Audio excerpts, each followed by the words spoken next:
రేవంత్ రెడ్డి ప్రభుత్వం ఇలా దాన్ని పెద్ద కుట్ర పండుతుంది. అది జనాలందరూ కూడా ఇలా గుడి మీద పోతున్నాం, కానీ దాని వెనుక పెద్ద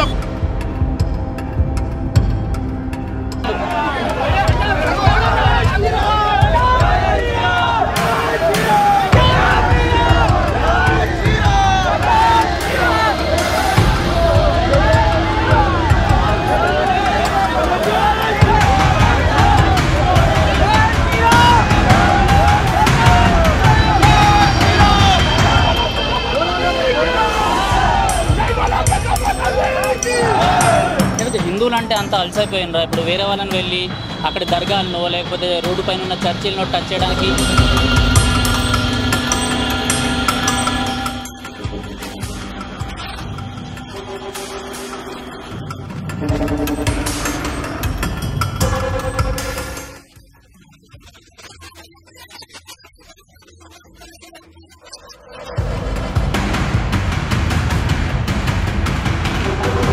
పోలీస్ వెహికల్ కూడా చాలా ర్యాష్గా వచ్చేస్తుంది ఇక్కడ.